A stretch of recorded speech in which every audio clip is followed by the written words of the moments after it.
What's up guys, welcome back to my channel, Willy Kun Channel. Dan hari ini gue akan menceritakan kisah seram buat kalian dari Gunung Lawu. Soalnya kebetulan banget, kayak ini video YouTube gue bakal berbeda karena gue bakal sambil ngevlog sambil naik Gunung Lawu. Dan gue akan menceritakan kisah-kisah tentang Gunung Lawu sambil kasih lihat kalian pemandangannya. Dan ada juga kisah-kisah horor yang bakal gue share ke kalian. Tapi di sini gue cerita ini bukan untuk menakut-nakuti atau mengurangi rasa hormat gue terhadap gunung ini, tapi sambil nge-share ke kalian ya guys.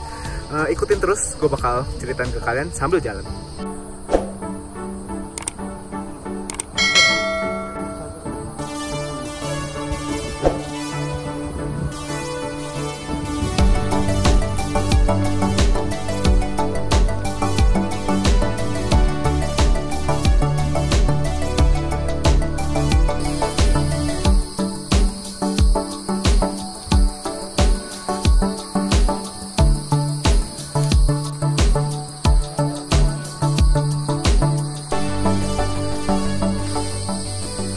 Break kedua guys, jadi ini pertama kali kita naik gunung.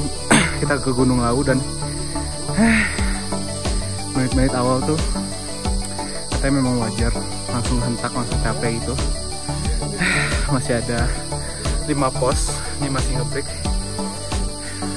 Capek banget awal-awal. Kita lihat berhasil nggak ya ke Gunung Lawu, dan kita akan ceritain cerita Gunung Lawu juga sama kisah-kisahnya guys. Jangan. Allah. Kalau bisa kalau duduk ini sendiri. Pohon ke. Masuk angin bang. Iya sih langsung pucat tuh. Celeng. Celeng. Pusing. Masuk angin dulu bang. Coba bang.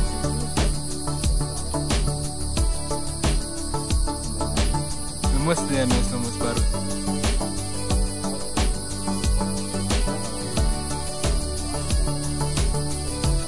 Santai dulu. Tenang ya Nus ya, 7 jam gitu ya. Kalau kayak gini sih bisa lebih ya.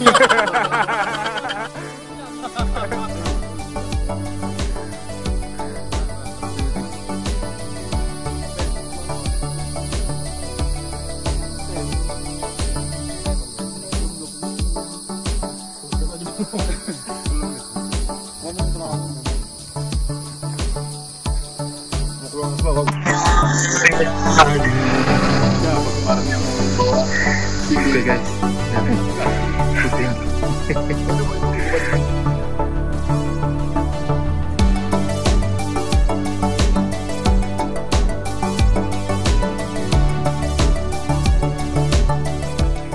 ini guys, kita baru nyampe aja di pos 1 Gunung Lawu, dan perjalanan kurang lebih tadi 1 sampai 1,5 jam. Kita jalan santai banget soalnya masih baru. Nah di sini gue mau ceritain tentang kisah mula dari Gunung Lawu. Jadi teman-teman gue juga lagi istirahat di situ, sekalian gue ceritain ke kalian awal mulanya Gunung Lawu dan misteri tentang Gunung Lawu. Memang karena Gunung Lawu itu dikenal adalah gunung yang sangat sangat misterius, sangat ditakutin gitu dengan cerita-cerita misterinya. Tapi di sini gue bakal kasih tahu ke kalian awal mula cerita Gunung Lawu tuh kayak gimana. Jadi awal mula cerita Gunung Lawu itu memang berakhir dari kerajaan Majapahit. Ada hubungannya dengan kerajaan Majapahit karena ada hubungannya dengan Prabu Brawijaya yang kelima pada waktu itu. Dia adalah raja terakhir dari kerajaan Majapahit. Nah, singkat ceritanya dia itu punya seorang anak yang bernama Raden Fati. Raden Fati itu akhirnya membelot dari ayahnya karena dia itu ingin memeluk agama lain, yaitu pada waktu itu agama Islam. Nah, di sini Brawijaya sendiri adalah seorang yang memeluk agama Buddhis pada waktu itu. Sehingga ketika itu akhirnya anaknya membelot dan membangun satu kerajaan baru yang kita kenal dengan Kerajaan Demak. Nah setelah itu Raja Prabu Brawijaya yang kelima memutuskan untuk bersemedi pada suatu malam. Dan di semedinya itu dia mendapatkan satu penampakan atau satu penglihatan atau satu kabar yang menceritakan kalau kerajaan Majapahit itu sinarnya akan segera pudar. Kemudian yang akan terang adalah kerajaan dari Kerajaan Demak. Sehingga setelah dia mengetahui itu, akhirnya Raja Prabu Brawijaya yang kelima memutuskan untuk mengasingkan dirinya ke Gunung Lawu. Dan ketika dia itu ingin jalan ke Gunung Lawu, ada dua pengikutnya yang tidak tega melihat Raja Prabu Brawijaya kelima jalan sendiri ke Gunung Lawu, sehingga kedua pelayannya yang pengikutnya itu memutuskan untuk ikut Raja Prabu Brawijaya yang kelima naik ke atas Gunung Lawu. Dan setelah naik ke atas puncak Gunung Lawu, pada waktu itu setelah Raja Prabu Brawijaya kelima menyampaikan pesan terakhir kepada dua pengikutnya itu, akhirnya Raja Prabu Brawijaya kelima itu hilang begitu saja. Sampai saat ini jasadnya itu tidak pernah ditemukan. Jadi hilang begitu, sudah tidak ada lagi sekarang. Nah, itulah kisah awal dari Gunung Lawu ini. Nah, next gue bakal ceritain tentang kisah yang lainnya di pos kedua. Jadi ditunggu ya guys. Kita lanjutin perjalanan guys dari pos 1 ke pos 2, dan trek dari pos 1 ke pos 2 tuh benar-benar mendaki. Jadi jalanannya tuh parah banget. Tapi ini yang paling jago guys.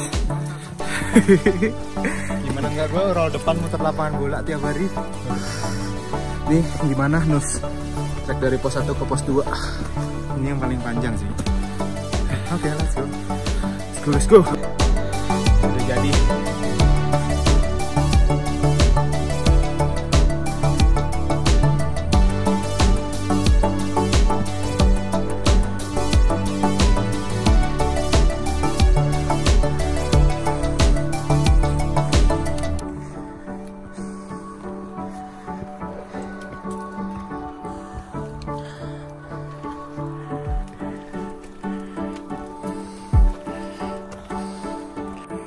Ini baru kelar nanjak dari pos 1 ke pos 2, dan keringetnya guys, tanjakannya tuh.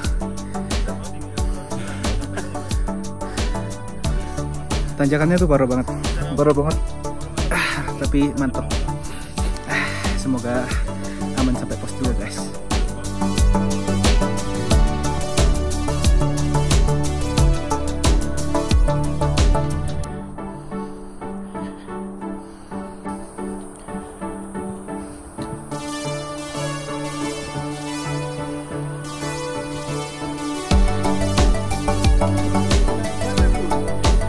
Salur.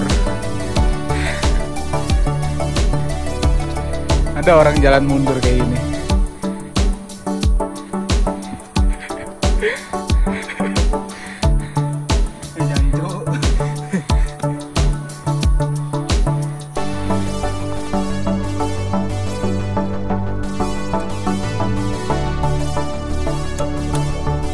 Ini istirahat yang ketiga guys.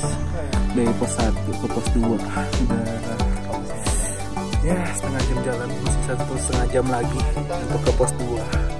Jadi nikmatin perjalanan.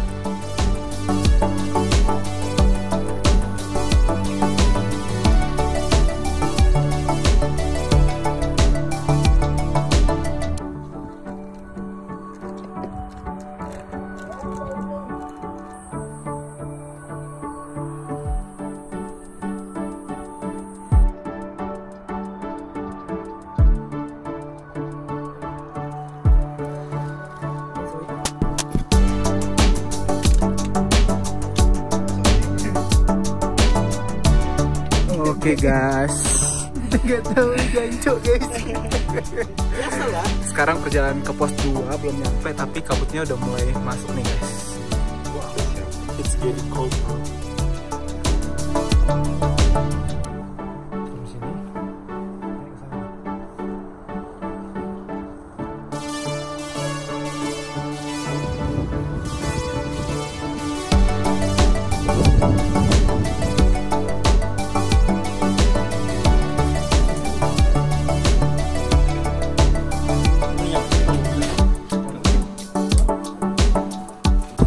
Guys, kita baru aja nyampe di pos 2 dan baru kelar makan nih, dan mau lanjut lagi ke pos 3 habis ini. Nah, di pos 2 gue juga mau ceritain. Tadi kan Prabu Brawijaya sudah menghilang dari Gunung Lawu ini. Kemudian ada dua pengikutnya. Yang pertama yang dikenal sebagai Sunan Gunung Lawu, dan yang kedua adalah Kiai Jalak. Nah, Kiai Jalak ini yang sering diseringkan dihubungkan dengan mitos di Gunung Lawu, yaitu burung jalak yang sering muncul gitu. Jadi kedua pengikut setia dari Prabu Brawijaya yang kelima itu menerima pesan untuk menjaga gunung ini. Kemudian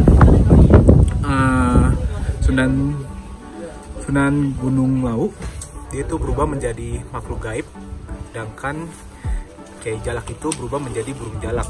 Yang dikabarkan kalau kita menaiki Gunung Lawu ini mempunyai niat yang baik, kita akan bertemu dengan burung jalak yang dituntun untuk sampai di puncak gunung. Tapi kalau kita punya niat yang buruk ke Gunung Lawu ini, burung jalak ini atau Kiai Jalak ini tidak akan menuntun kita ke jalan yang benar, bahkan dia bisa juga memberikan kenaasan ketika kita mendaki Gunung Lawu ini. Tapi itu urban legend di Gunung Lawu ini nih. Nah, jadi sekarang gue mau lanjut di pos 3. Ikutin terus perjalanan kita ya guys. Semoga bisa sampai ke puncak Gunung Lawu guys. Nah, ini dia guys, burung jalak yang sering dibilang dia akan menuntun kita kalau kita punya niat baik. Ini burung jalaknya guys. Jadi memang di gunung ini banyak banget burung jalak. Dari tadi kita istirahat di pos 2 tuh, burung jalaknya tuh banyak banget guys. Nah, tapi kita yang penting punya niat baik, kita pasti nyampe ke atas ya. Jadi let's go. Ya nggak Lur? Yang penting punya niat baik, kita bakal sampai puncak ya Lur. Let's go. Let's go. Nah, ini perjalanan ke pos 3 nih bakal lewat ke atas sini, naik terus. Tapi ini suasananya udah dingin banget, jadi kita udah mulai pakai jaket, kita juga udah pakai buff kayak gini. Perjalanan kira-kira ke pos 3 itu 1 jam kalau kita nggak ngaret, ya kebanyakan istirahat. Jadi langsung ya kita jalan.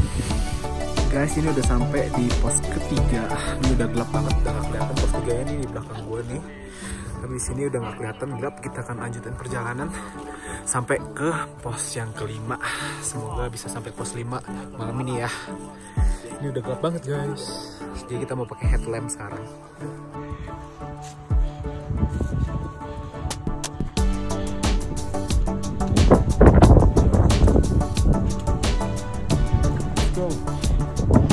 Terakhir Almost there. kita nyampe jam Masih berapa? lah bro. Kita nyampe jam 9 guys. Terakhir. Lu.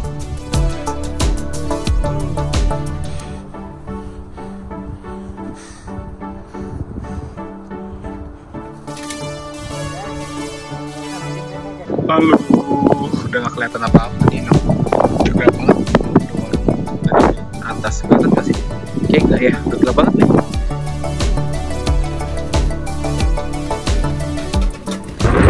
Halo guys, ini udah sampai di pos 5, tapi sekarang buat sholat terus segera beresin tempat tidur.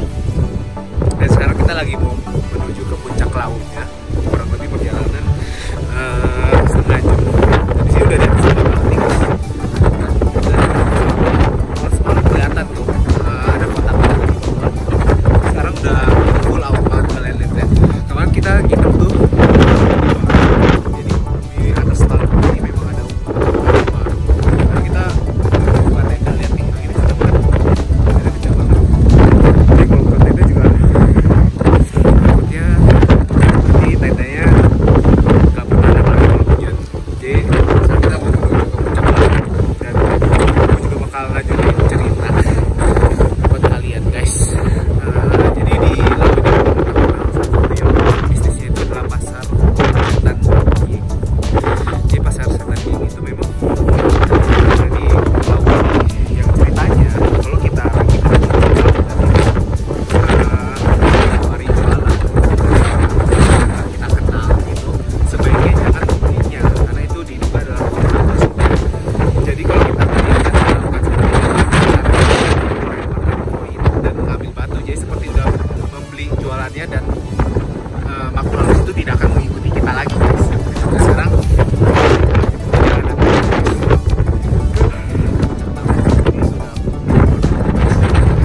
ikutin kita terus ya.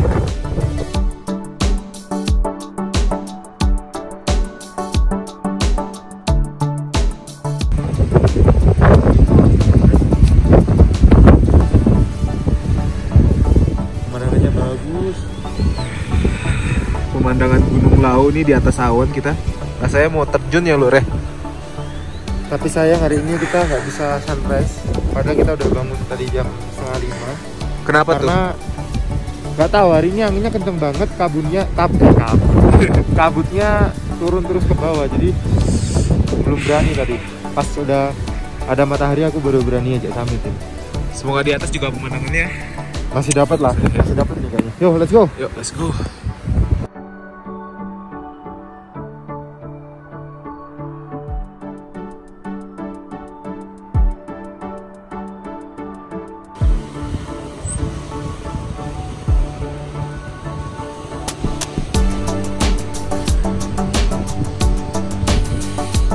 Oi!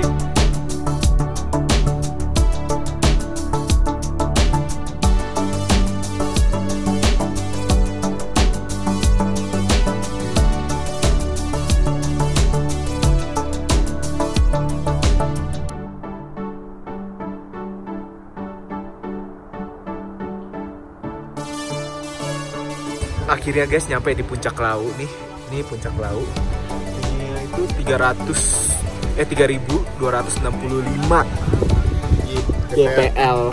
Nih penuh perjuangan dengan tim-tim yang masih solid, yang ditipu sama Gat Teli cuk, Gat. Seneng banget kita bisa nyampe di sini sih dengan perjuangan. Pertama kali ke Lawu. Testimoni gue ditipu berkali-kali. Mantap guys, mantap.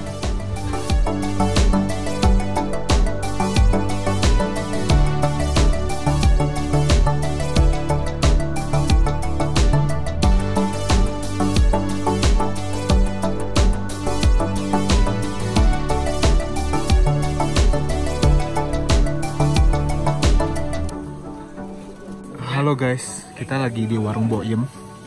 Boyem ini yang di mana nih? Cepat. Ya, Boyemnya ketutupan nih di belakang mas yang ini guys. Nanti ya kita lihat. Ini adalah warung tertinggi ya, Nus ya, di Gunung Lawu. Warung tertinggi di Gunung Lawu. Dia di Boyem ini ada nasi pecel dan rame banget ini. Para pendaki sih. Bukan cuma di Gunung Lawu, di Indonesia. Oh, nggak cuma di Gunung Lawu guys, di Gunung Indonesia nih, warung tertinggi. Masih ketutupan nih Boyemnya nih. Masih menghitung kerupuk. Nah ini dia Boyem yang ini guys. Kita bakal makan nasi pecel dulu. Tapi ngantrinya lama, 1 jam guys. Ramai banget.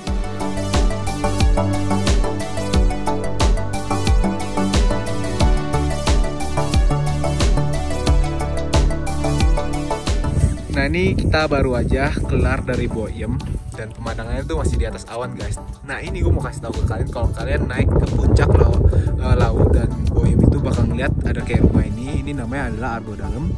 Di sini dipercaya banyak orang yang kayak bertapah, meminta ilmu, meminta uang siat, meminta penglihatan gitu, meminta angka-angka juga ada guys. Jadi ini tempatnya namanya Argo Dalem. Jadi pemandangannya tuh di atas tuh memang luar biasa bagus banget guys. Walaupun kita di atas tadi nggak dapet golden time-nya dan kita juga nggak dapet sunrise. Soalnya memang kita naik tadi juga kabutnya tuh luar biasa, kencang banget, anginnya tuh kencang banget dan dingin banget. Jadi di situ kita cuma bisa foto, tapi kita bersyukur sudah diperbolehkan sampai di puncak Gunung Lawu. Sekarang kita mau ke mata air dulu nih guys. Ntar di mata air itu juga ada cerita yang bakal gue ceritain singkat ke kalian ya guys. Nah ini kita udah sampai di mata air yang namanya adalah Sendang Derajat guys. Jadi ini memang mata airnya bisa diminum. Jadi dimasak dulu nanti bisa diminum. Dan mata air ini dulunya ceritanya tempat minum. Memang dari dulu itu ada tempat minum. Dan uniknya Sendang Derajat ini tuh selalu ada airnya walaupun musim kemarau. Jadi mata sumber airnya itu memang keluar dari batunya ini. Kemudian yang uniknya lagi nih, bisa kita lihat tuh di bawah dasar kolamnya itu ada kayak koin-koin gitu loh, dilempar koin. Tapi di sini gue udah nanya beberapa orang, memang mereka juga nggak tahu detailnya mulai dari mana orang mulai lemparin koin gitu ke dalam tempat mata air Sendang Derajat ini. Di sini tim gue juga lagi ambil airnya nih buat nanti kita turun ke bawah, jadi bisa kita minum pas perjalanan turun dari pos 5, 4, 3, 2, 1 lagi sampai ke base camp. Jadi kalau kalian naik ke Gunung Lawu dan kehabisan air, bisa ambil di mata air Sendang Derajat ini setelah kalian di pos yang kelima ya guys.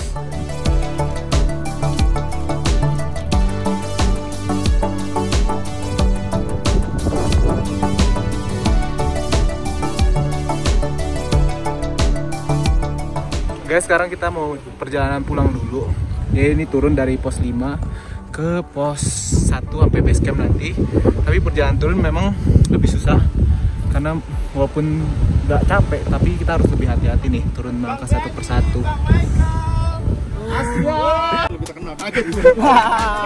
Halo Ngap. Halo Ngap. Dengkulnya masih sehat. Ini pendaki-pendaki dari Ponorogo guys.